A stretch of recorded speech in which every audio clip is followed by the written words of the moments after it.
নমস্কার বন্ধুরা, welcome to my channel জয়িস অ্যাক্টিভিটি। আশা করি আপনারা সকলেই খুব ভালো আছেন। আজকে আমি সন্ধ্যার একটি মজাদার রান্না আপনাদের নিয়ে এসেছি, সেটি হলো টমেটোর চপ। আমি আজকে বাড়িতেই টমেটোর চপটা তৈরি করেছি। কিভাবে খুব সহজে এবং কম সময়ের মধ্যে এই সুন্দর চপটি তৈরি করা যায় সেটা জানার জন্য অবশ্যভাবেই আমার পুরো ভিডিওটা আপনারা দেখুন। আশা করি আপনাদের সকলেরই খুব ভালো লাগবে। ভালো লাগলে লাইক কমেন্ট করতে ভুলবেন না।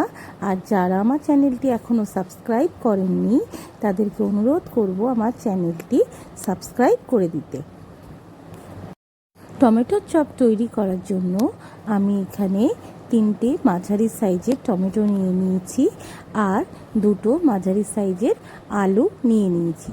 আলুগুলো ছাড়িয়ে ভালো করে ধুয়ে আমি প্রেসার কুকারে দিয়ে সিদ্ধ করে নেব।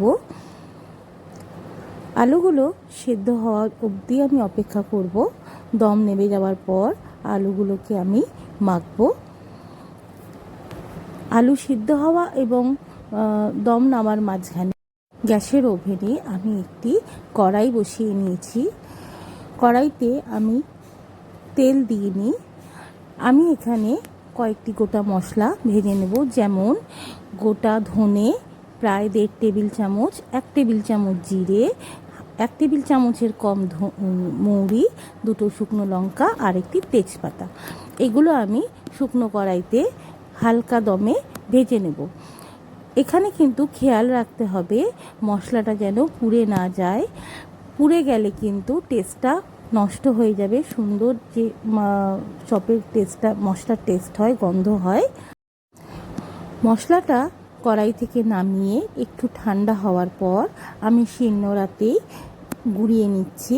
মশলাগুলো কিন্তু একদম মিহি গুঁড়ো হবে না, বেশ আধ ভাঙা অবস্থাতেই থাকবে। এবার সেদ্ধ করা আলুটা একটু ঠান্ডা হয়ে গেলে পরে এটাতে আমি মশলা দিয়ে একটা মণ্ড তৈরি করে নেব। আলুটার মধ্যে আমি দিয়ে নিয়েছি পরিমাণ মতো নুন, সর্ষের তেল আর ভাজা ভাঙা মশলা।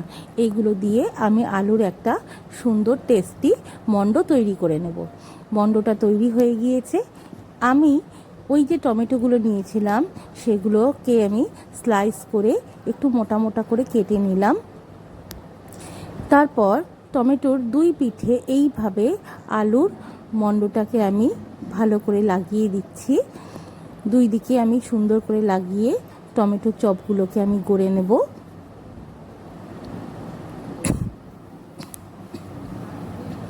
প্রত্যেকটা টমেটো এইভাবে সুন্দর করে মশলা মাখিয়ে হাতের সাহায্যে আমি গড়ে নিলাম। সম্পূর্ণভাবে আমার টমেটোর মশলা তৈরি করা হয়ে গেছে। অপরদিকে আমি একটি পাত্র নিয়ে নিলাম। তার মধ্যে আমি বেসনটাকে চেলে নিয়ে নিচ্ছি। অবশ্যভাবেই বেসনটাকে চেলে নিতে হবে, তাহলে বেসন গোলার সময় কোনো দানাদার বা গুটলি পাকিয়ে থাকবে না। সুন্দরভাবে বেসনটা চেলে নিয়ে আমি এর মধ্যে একটু সামান্য পরিমাণে হলুদ আর একটু নুন দিয়ে নিলাম। তারপর এটাকে একটু কাঁটা চামচ দিয়ে ঘেটে নেব। তারপর অল্প অল্প করে জল দিয়ে ব্যাটারটাকে আমি একটা বেশ ঘন ব্যাটার তৈরি করে নেব।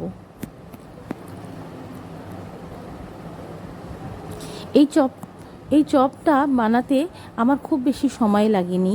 খুব অল্প সময়ের মধ্যেই আমি তৈরি করেছি বাড়িতে।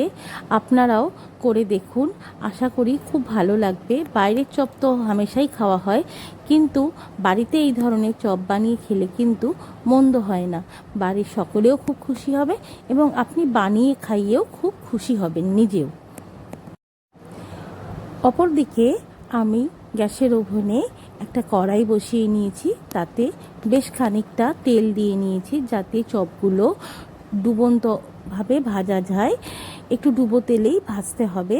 তারপর বেসনের ব্যাটারের মধ্যে টমেটোর যে মশলাটা আমি তৈরি করে রেখেছিলাম ভালো করে মাখিয়ে নিয়ে আমি গরম তেলের মধ্যে একটা একটা করে টমেটো আমি দিয়ে দিচ্ছি। খুব কম আঁচে মানে মোটামুটি মিডিয়াম টু লো আঁচে টমেটো চপগুলোকে ভাজতে হবে। নিচের দিকটা যেমন তেলের দিকে রয়েছে, ওপর পিঠটাতে কিন্তু আমি গরম তেল একটা চামচের সাহায্যে আস্তে আস্তে দিয়ে নিচ্ছি। এইভাবে যখন নিচের দিকটা ভাজা হয়ে যাবে তখন অনায়াসেই চপটা খুলে আসবে এবং খুব সহজেই উল্টানো যাবে। ওপর দিকে তেল দেওয়ার জন্য যখন আমি চপটাকে উল্টোলাম তখন কিন্তু বেসনটা অন্যান্য জায়গায় খুব একটা লেগে গেল না। এইভাবে লাল লাল করে টমেটো চপগুলোকে আমি ভেজে নিলাম। দেখুন বেশ সুন্দর লাল রং ধরে গিয়েছে। সন্ধেবেলায় মুড়ির সঙ্গে বাড়িতে ভাজা এই টমেটোর চপ জাস্ট জমে যাবে। আমি যেইভাবে বানালাম আপনারা সেইভাবে একবার বাড়িতে বানিয়ে দেখুন, আশা করি খুব ভালো লাগবে। এবং এটা বানাতে কিন্তু বিশেষ কোনো বাইরের উপাদান লাগে না, বাড়িতে থাকা মশলা দিয়েই এই সুন্দর চপটা আপনি তৈরি করতে পারবেন। আমি যে মশলাটা দেখালাম সেটা দিয়ে টমেটোর চপ ছাড়াও আলুর চপও খুব সুন্দরভাবে তৈরি করা যাবে একই পদ্ধতিতে। সন্ধ্যাবেলায় মুড়ি জলখাবারের এই ধরনের বাড়িতে তৈরি চপ যথেষ্ট হেলদি, বাইরের থেকেও অনেক বেশি সুস্বাদুও হয়। আপনারা বানিয়ে দেখুন, আশা করি ভালো লাগবে। ভালো লাগলে অবশ্যই একটা লাইক করবেন, কমেন্ট করতে ভুলবেন না। যারা এখন আমার চ্যানেলটি সাবস্ক্রাইব করেননি করে দেবেন। নমস্কার।